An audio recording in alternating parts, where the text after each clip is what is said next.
ભેસ્તાનમાં દિન દહાડે જ્વેલર્સમાં ઘૂસી જ્વેલર્સ અને સેલ્સમેન પર જીવલેણ હુમલો કરી લૂંટ કરી ભાગી છૂટેલા લૂંટારુઓને પોલીસે ઝડપી પાડ્યા હતા, જેમાં એકને ભેસ્તાન પોલીસે તો બીજાને લિંબાયત પોલીસની મદદથી જ્યારે ત્રીજાને ક્રાઇમ બ્રાન્ચની મદદથી ઝડપી પાડ્યા હતા.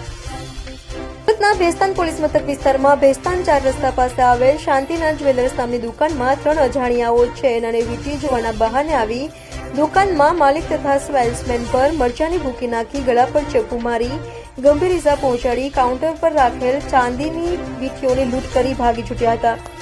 જોકે એક લૂંટારો એવા મૂળ યુપીનો અને હાલ લિંબાયત કમરુનગર ખાતે રહેતા આમિર ઇરશાદ અંસારીએ લોકોને પકડી પોલીસને સોંપ્યો હતો, જ્યારે અન્ય 2 આરોપીઓ જેમાં મૂળ બિહારનો અને હાલ લિંબાયત પદ્માવતી નગરમાં રહેતા અહેમદ રઝા સૈદુલ અંસારીને લિંબાયત પોલીસની મદદથી ભેસ્તાન પોલીસે ઝડપી પાડ્યો હતો, જ્યારે અન્ય એક આરોપી લિંબાયત મારુતિનગરમાં રહેતા દિલનવાઝ મોહમ્મદ માસૂમ શેખને ક્રાઇમ બ્રાન્ચની મદદથી ઝડપી પાડ્યો હતો. હાલ તો ત્રણેયની ભેસ્તાન પોલીસે ધરપકડ કરી વધુ તપાસ હાથ ધરી છે.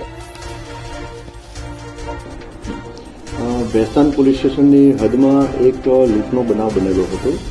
આ બનાવની હકીકત એવી છે કે ભેસ્તાન પોલીસ સ્ટેશનમાં ભેસ્તાન 4 રસ્તા છે, એની બાજુમાં સર્વિસ રોડને અડી અને એક શાંતિનાથ જ્વેલર્સ કરીને એક શોરૂમ આવેલો છે. આ શોરૂમના માલિક શાંતિલાલ લાલચંદભાઈ શાહ અને એમનો કારીગર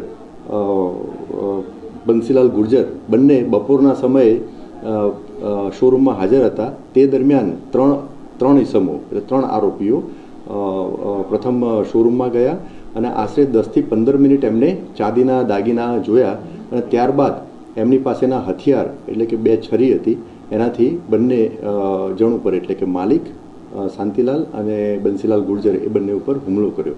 હુમલામાં બંને વિક્ટિમ એમને ગંભીર પ્રકારની ઈજાઓ થયેલી હતી અને એમને સારવાર અર્થે એપલ હોસ્પિટલમાં ખસેડવામાં આવેલા હતા.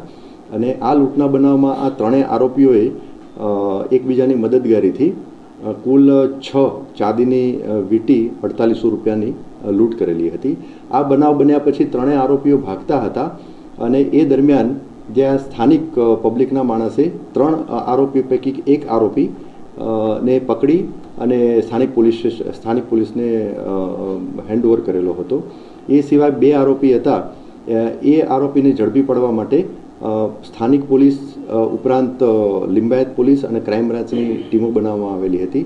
એમાં 2 આરોપીઓ પૈકી એક આરોપીને સુરત ક્રાઇમ બ્રાન્ચની ટીમે અને એક આરોપીને લિંબાયત પોલીસની ટીમે પકડી અને સ્થાનિક પોલીસ સ્ટેશન એટલે કે ભેસ્તાન પોલીસ સ્ટેશનના ઇન્વેસ્ટિગેશન ઓફિસરને તપાસ અર્થે હેન્ડઓવર કરેલા હતા.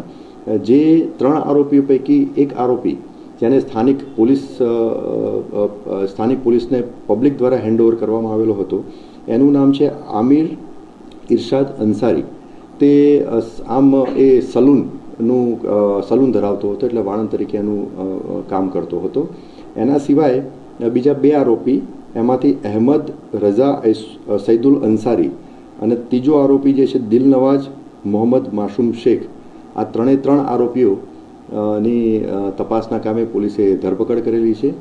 આ 3 આરોપીઓ પૈકી આમિર ઇરશાદ અંસારી છે એ મૂળ યુપીનો રહેવાસી છે અને એના સિવાયના 2 આરોપી એટલે કે અહેમદ અંસારી અને દિલનવાઝ માસૂમ શેખ એ બંને મૂળ બિહારના રહેવાસી છે, પણ ઘણા વર્ષોથી આ 3 આરોપીઓ સુરત ખાતે રહેતા હતા.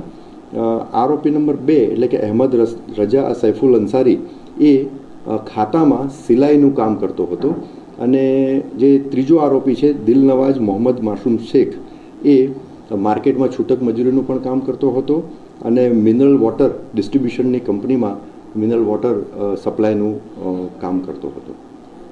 આરોપીઓનો ગુનાહિત ઇતિહાસ અત્યાર સુધીની તપાસ દરમિયાન કોઈ ગુનાહિત ઇતિહાસ જણાઈ આવેલો નથી. તેમ છતાં હજુ તપાસ ચાલુ છે, તપાસ પ્રારંભિક તબક્કામાં છે, એટલે ગુનાહિત ઇતિહાસ પણ કંઈક મળી આવશે તો આપ સમક્ષ રજૂ કરશું. આરોપીઓ મરચાનો ભૂકી અને બધું લાવ્યા હતા, એમનો જે મરચાની ભૂકી આરોપીઓ હથિયારની સાથે એટલે હથિયાર એટલે છરી અને એની સાથે સાથે મરચાની ભૂકીનો પણ ઉપયોગ કરેલો હતો.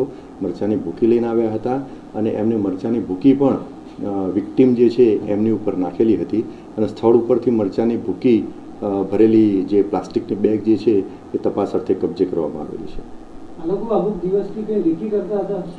તપાસ દરમિયાન એ પણ જણાઈ આવેલું છે કે આ 3 આરોપીઓ આજે શાંતિનાથ જ્વેલર્સ ની દુકાને રેકી પણ કરેલી હતી, એ પણ જણાઈ આવેલું છે.